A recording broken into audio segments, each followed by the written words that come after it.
Listen, it's okay if you organize your meta ads around the funnel, as long as you enjoy watching your ads die. Problem aware, solution aware, TOFU, MOFU, BOFU, all of this performance tactic language sounds right, and it did technically work for a long time, but everything has changed now. That framework no longer works. The TOFU, MOFU, BOFU framework was built around media buying logic, not creative logic, and those are two totally different things. When you build your creative strategy around how the algorithm thinks instead of how your customer thinks, you end up with ads that reach the right person just at the wrong moment. I'm Sarah Levinger. I'm a creative strategist who uses psychology-based creative to generate better results for D2C brands. And in this video, I'm gonna walk you through a completely different way to think about your meta creative strategy. One that's built around the actual psychological journey your customer goes through before they buy, and more importantly, why this approach drives better performance than anything the traditional funnel model can offer. Let's get into it. First, let's talk about TOFU, MOFU, BOFU. That particular system or marketing framework is not a customer psychology model, it's a media buying model. It was designed to describe where someone sits in your ad system, not what's actually happening inside their head when they're going through the buying process. The bigger problem here is that Meta's algorithm has completely changed. We've got broad targeting now. We need a lot more diversity, and Andromeda basically killed everything. You don't control who sees what anymore, and the traditional funnel assumes that you do. That assumption is actively costing brands a lot of money. I saw this firsthand with a client that I worked with recently. They had their creative perfectly organized by the funnel stage, but the performance was still tanking. When we actually looked at which mental state their customer was in, when they saw the ads, you could see that the message was just completely off. The message that they were putting into the ad account didn't actually match the moment their customer was in. Once we shifted that lens, then the media buying strategy, the creative strategy, all of it, performance shifted entirely. And that's what we're gonna fix today. Here's the framework I like to use instead of TOFU, MOFU, and BOFU. There are 4 funnel stages that your customer goes through while they're actually in the purchasing decision state: trigger, exploration, evaluation, and purchase. Now, these aren't what I would call funnel stages, they're more mental stages, and the difference matters a lot. Customers can move between all 4 of these stages. They can stall out in one of them, they can re-enter them, they can go back to the beginning, they can also cycle through them for a long time before they decide to purchase. The algorithm can't predict which one they're in, but your creative can speak directly to it. And I wanna make this kind of personal for a second because I think it'll click a lot faster this way. Think about the last thing that you bought that wasn't on your grocery list. There was a moment, something specific, where something inside your head shifted. Maybe you saw someone wearing something that you're like, oh, I've been looking for that for a really long time. Maybe you got super frustrated with a problem and you finally decided to Google it. Maybe life changed and suddenly something you never thought about before came really urgent. That particular mental shift is the trigger, right? And everything your brain did after that moment, the browsing, the comparing, the second guessing, right? Convincing yourself, that's the rest of this framework that's played out kind of in real life. The first phase that your customers are gonna go through during their purchasing process is the trigger phase. So the trigger moment is kind of a need or a desire. It's a problem that becomes conscious like over a very specific moment in time. Before this moment, your customer's not looking for anything at all. After it, they're actively seeking out a solution to their problem. There are 4 main types of triggers that I see consistently. First, it's a life event that changes their context. It changes their perception on something. They moved, they bought a dog, they got a new job, a big life event. The second one is a social comparison, right? Something that surfaces something in their current world that they didn't really think was a problem until they saw other people not doing that thing or doing it more. Third is gonna be those internal frustrations that hit that kind of tipping point. Something that's like, man, I've just been like chronically dealing with this for a long time and it's time for me to finally do something about it. The last one is some sort of external disruption, something they just can't ignore because something in the environment changed around them. Now, here's the key to this. Trigger creative is not about your product. It's about the moment they're experiencing. I worked with a client whose top of funnel creative was basically all products. Beautiful imagery, strong offer, solid copy, all the things that would make a good ad, but it just wasn't working. When we rebuilt this particular campaign to kind of mirror that emotional experience that their customers were having, that specific life moment that their customer was in, performance changed because we stopped interrupting people and started meeting them exactly where they were mentally. The second phase in here is exploration, and I think we need to talk about this one very deeply because exploration is when the customer knows they have a need and they're starting to look around for a solution, but this is important. They're not looking at products yet, right? They're just exploring the category. There's a little bit of identity work that happens in this particular phase because they're trying to find brands that align with who they are as a person, and there's a possibility of solving this problem for you. But what's really happening in their brain right now is they're forming a picture of what the solution looks like. They're absorbing information about what's normal in your space, in your category. I had a client who was almost entirely absent from this phase, and I find it so so interesting because all their spend was being pushed towards evaluation and purchase type creative. When we invested in exploration stage creative, content that really spoke to the category and not the product, their downstream conversion improved because by the time customers got to the decision stage, they had already made a mental picture of what they wanted and it looked a lot like this brand. Third phase in here is evaluation, and this is super, super important. Evaluation is when the customer has a short list and they're actively comparing products, but they're not quite ready to make a purchase yet. Here's what's actually happening in your customer's head. They're looking for permission to choose. They want to feel like the decision is justified. They're looking for a logical reason to make an emotional decision. They're also scanning for risk. They're asking themselves, is this smart? Should I make this decision today? This is the reason why social proof works so well at this stage. Social proof works because seeing somebody else, like yourself, make a decision, right, makes the decision feel safe. You're not competing on product at this point. You're just competing on certainty. I worked with a client who was loading up their ads with product features, especially in this phase. But when we reframe that creative around what I would call like decision confidence, right? Leaning into like, here's why people like you choose our product, and this is why they didn't regret it. That's when kind of the needle moved on that. We stopped speaking to their rational brain and started speaking to their emotional ones. Last phase is purchase. And by the time someone hits this phase, I want you to realize that the psychological decision has already been made. What's left here is removing friction inside the system. Reinforcing the choice has already been done from the top 3 phases that we just went through. But this is the time that we have to start pulling out reasons to not move forward. Humans are kind of lazy. They really love to just stay where they are. They're very much like, if I don't have to move, I won't.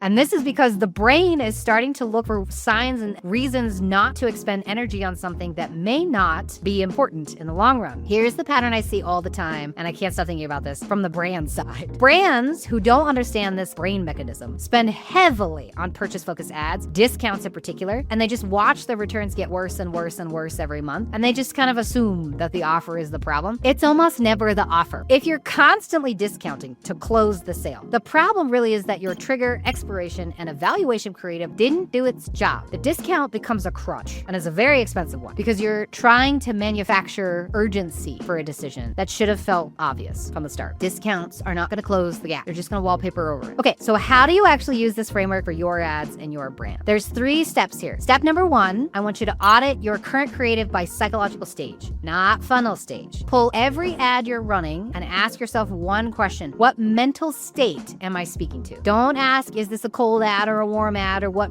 part of the funnel is this in? I want you to focus on what is the person feeling when this creative lands on their social media feed. Step number 2, you're going to look for gaps. I bet most of you are probably over-indexed on evaluation and purchase because that's pretty typical for the brands that I see, and almost completely absent from trigger and exploration. This is not a targeting problem. It's a messaging problem. And it's exactly the reason why your top of funnel ads don't scale the way you want them to. Step number 3 in here, we need to alter our briefs by psychological state. And this one is crazy important. Instead of briefing your team with something that just says we need a cold audience ad or whatever it is, I want you to brief ridiculously specifically. I want you to tell your team, we need creative that surfaces a trigger moment for someone who hasn't even identified they have a problem yet. Get crazy specific with your briefs because the difference between the two is massive. That brief produces completely different creative, different hooks, different messages, different emotions, and a much better shot at actually reaching the customer where they are. All right, so I know we covered a lot, but here's what I want you to walk away with. The traditional funnel tells you where someone is in your media buying system. It tells you almost nothing about where they are inside their own head. And that gap is exactly where performance is breaking down. When you build creative around trigger, exploration, evaluation, and purchase phases, you are not just reorganizing it. You're changing what each piece of creative is trying to do. If you want to go deeper on this and get access to the frameworks, the resources, the calls that I use with my own clients, come join me over at school.com/tether-lab. It's where I host weekly calls with creative strategists just like yourself and share what's actually working in the ad account right now. I break down the psychology behind creative that converts, and you can join risk-free for 14 days with a 100% money-back guarantee. Link is in the description, or you can scan this QR code on the screen, and I'll see you in the next one.